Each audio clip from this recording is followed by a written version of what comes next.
Hasan terlihat sedih dan galau di meja kerjanya. Melihat keadaan itu, rekannya menghampiri dan berkata, "Hasan, kita kan sudah seperti saudara kandung sebelum menjadi rekan kerja di tempat ini.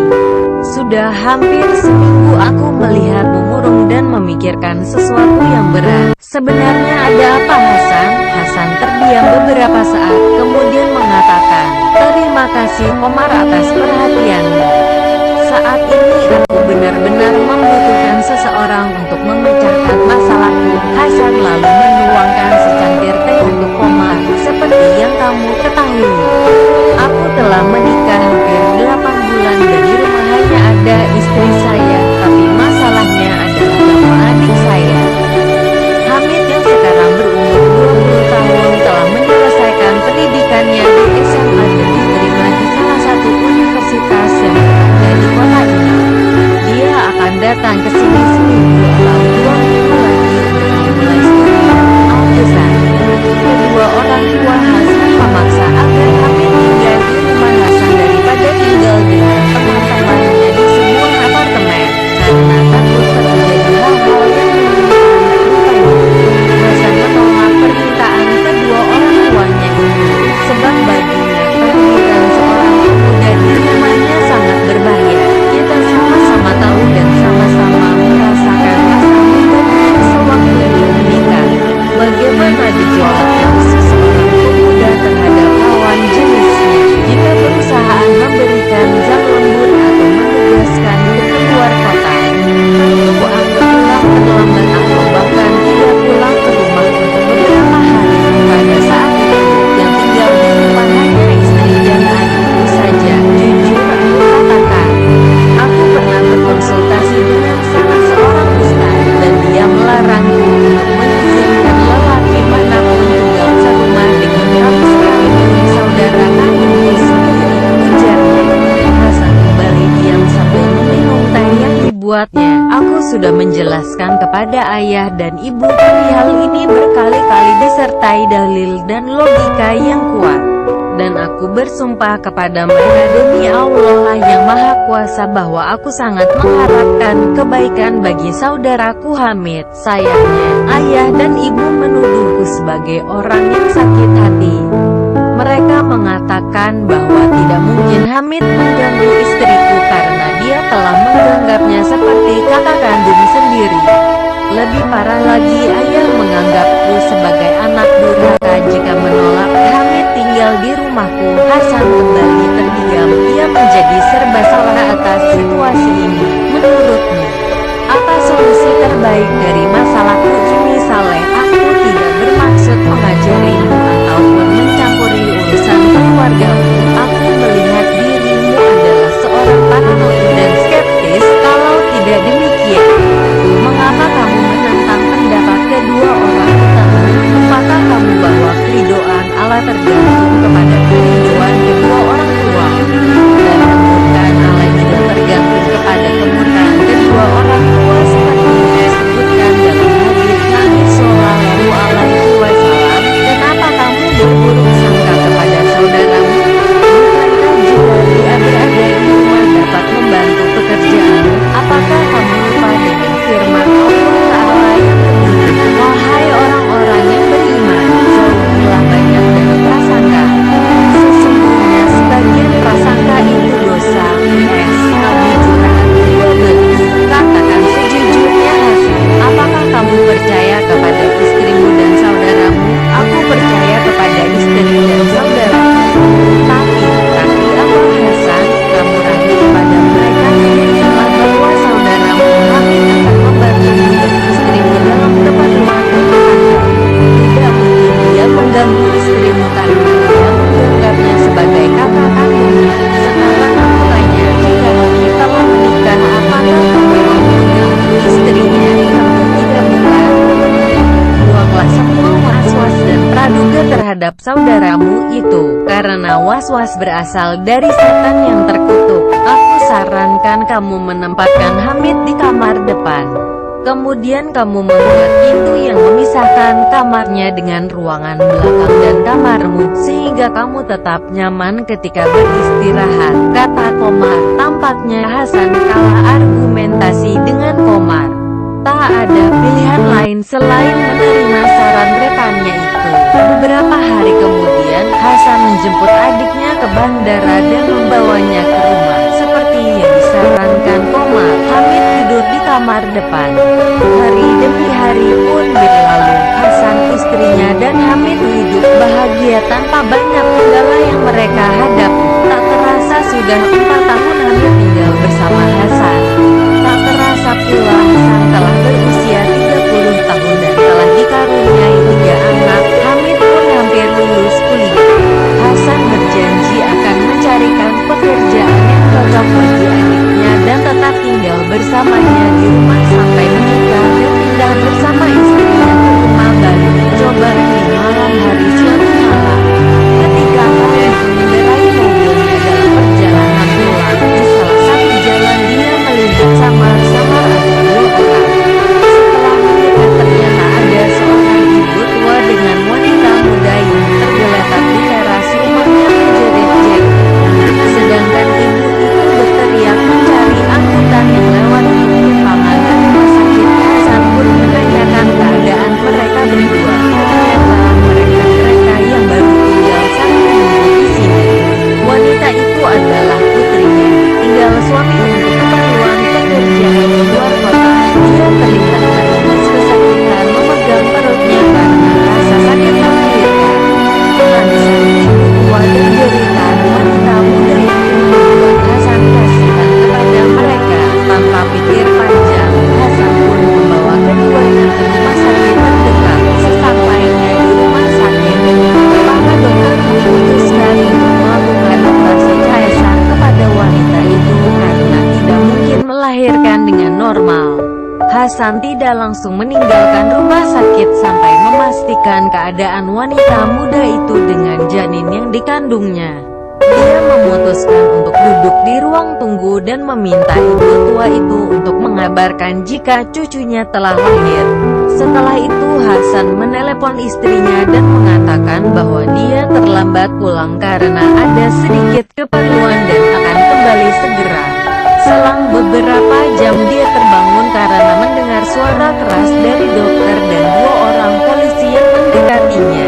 Tak disangka ibu tua yang diantarnya ke rumah sakit itu mengacung-acungkan jari telunjuk ke arahnya sambil berteriak, "Itu orangnya, itu orangnya." Hasan terkejut dan heran. Dia langsung berdiri dan berjalan ke arah ibu itu sembari bertanya apakah persalinan putri ini berjalan lancar. Sebelum pertanyaannya dijawab, 2 orang polisi mendekatinya dan bertanya, "Apakah Anda yang bernama Hasan?" "Ya," jawabnya. "Kami minta waktu 5 menit di ruangan direktur rumah sakit sekarang," kata salah seorang polisi, meskipun keheranan masih mengikuti dirinya. Hasan tetap mengikuti perintah polisi tersebut. Setelah semua orang masuk ruangan direktur rumah sakit dan pintunya ditutup, tiba-tiba ibu tua itu menjerit sambil memukul wajahnya dan mengacak-acak rambutnya sendiri sambil mengatakan, "Inilah pelakunya Pak Polisi, jangan biarkan penjahat ini berkeliaran." Hasan masih bingung dan tidak mengerti apa yang tengah terjadi. Dia baru mengetahuinya ketika salah seorang petugas mengatakan, "Menurut ibu ini, kamu telah memperkosa putrinya dan hamil di luar nikah." Ketika dia mengancam akan melaporkannya ke pihak kepolisian, kamu pun berjanji untuk menikahinya. Namun setelah dia melahirkan, kamu meletakkan anaknya di pintu sebuah masjid agar diambil oleh orang-orang baik dan dititipkan di panti sosial. Hasan terkejut mendengar ucapan petugas itu. Pandangannya menjadi gelap, lidahnya keluh, dan akhirnya dia jatuh pingsan. Tak lama kemudian Hasan pun sadar. Dia melihat 2 orang petugas polisi bersamanya di dalam sebuah ruangan. Salah seorang petugas langsung menanyainya, "Hasan, tolong ceritakan perihal yang sebenarnya.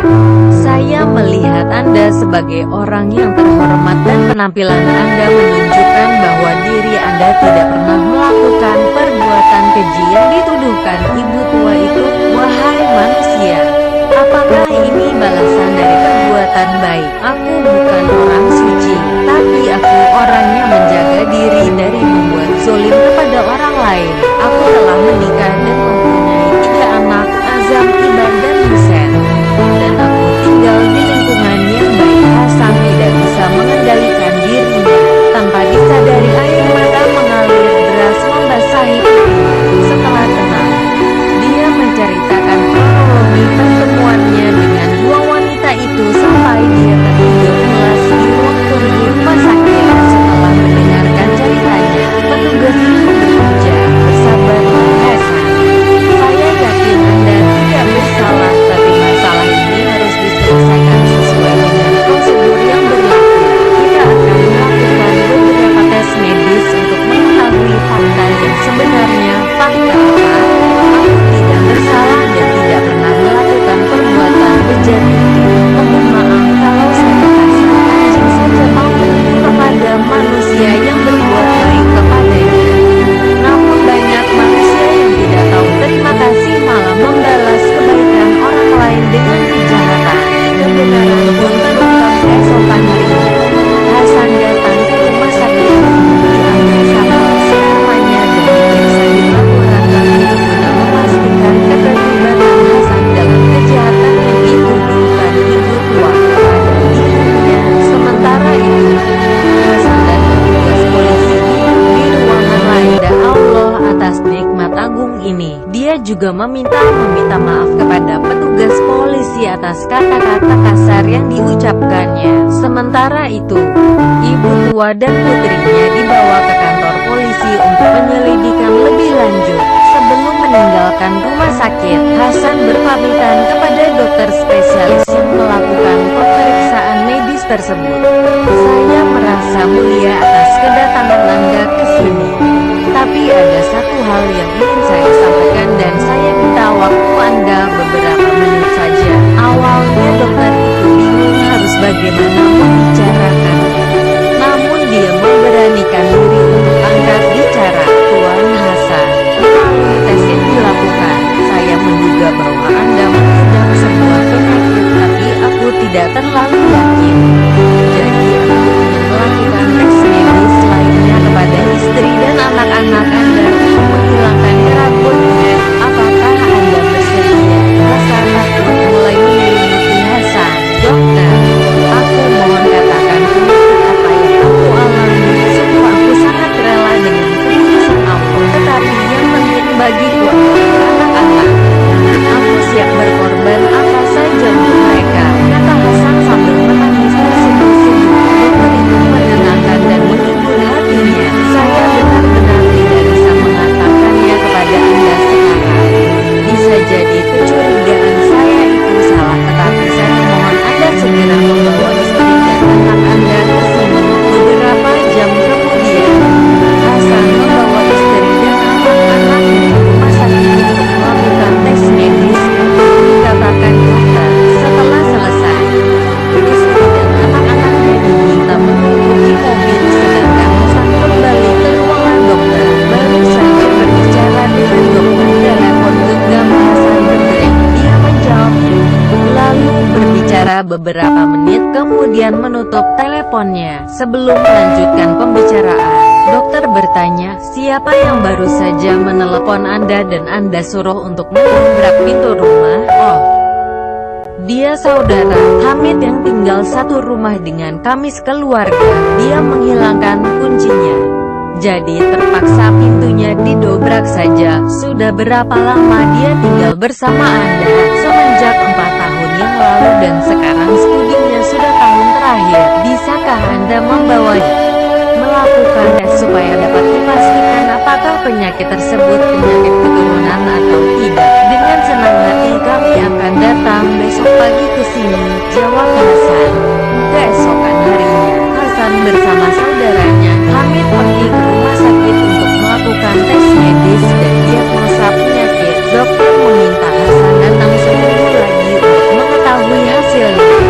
Selama 1 minggu menunggu, hati Hasan tidak tenang dan dia susah tidur. Akhirnya, pada hari yang telah ditentukan, dia datang ke rumah sakit. Dokter menyambut dengan senang hati sambil menyuguhkan secangkir lemon untuk menenangkan hatinya. Dokter pun membuka pembicaraan dengan anjuran untuk bersikap sabar dalam menghadapi musibah dunia dan semua hal yang berkaitan dengannya. Namun Hasan sudah tidak sabar. Dia memotong pembicaraan. Dokter, saya mohon jangan menakut-nakutiku seperti itu. Saya siap menanggung penyakit apapun karena semuanya adalah keputusan Allah. Apa sebenarnya penyakitku, dokter? Tanya Hasan harap-harap cemas. Dokter menundukkan kepalanya sebentar, lalu berkata, "Tanya kasus, kebenaran itu pahit dan menyakitkan.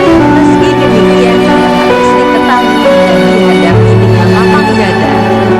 Lari dari diri masalah tidak akan menyelesaikan masalah dan tidak akan mengubah kenyataan." Dokter kembali diam beberapa saat, sementara jantung Hasan semakin berdegup kencang.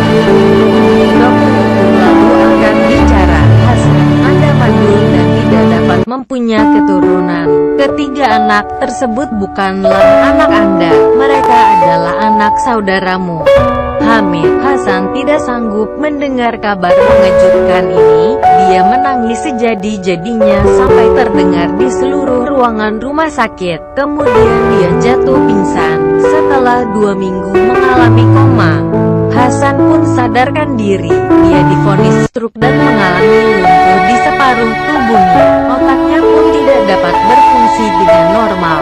Dia gila karena shock yang begitu berat. Akhirnya, dia dipindahkan ke rumah sakit jiwa dan tinggal di sana untuk menghabiskan hari-harinya. Sementara itu, istrinya dibawa ke kantor polisi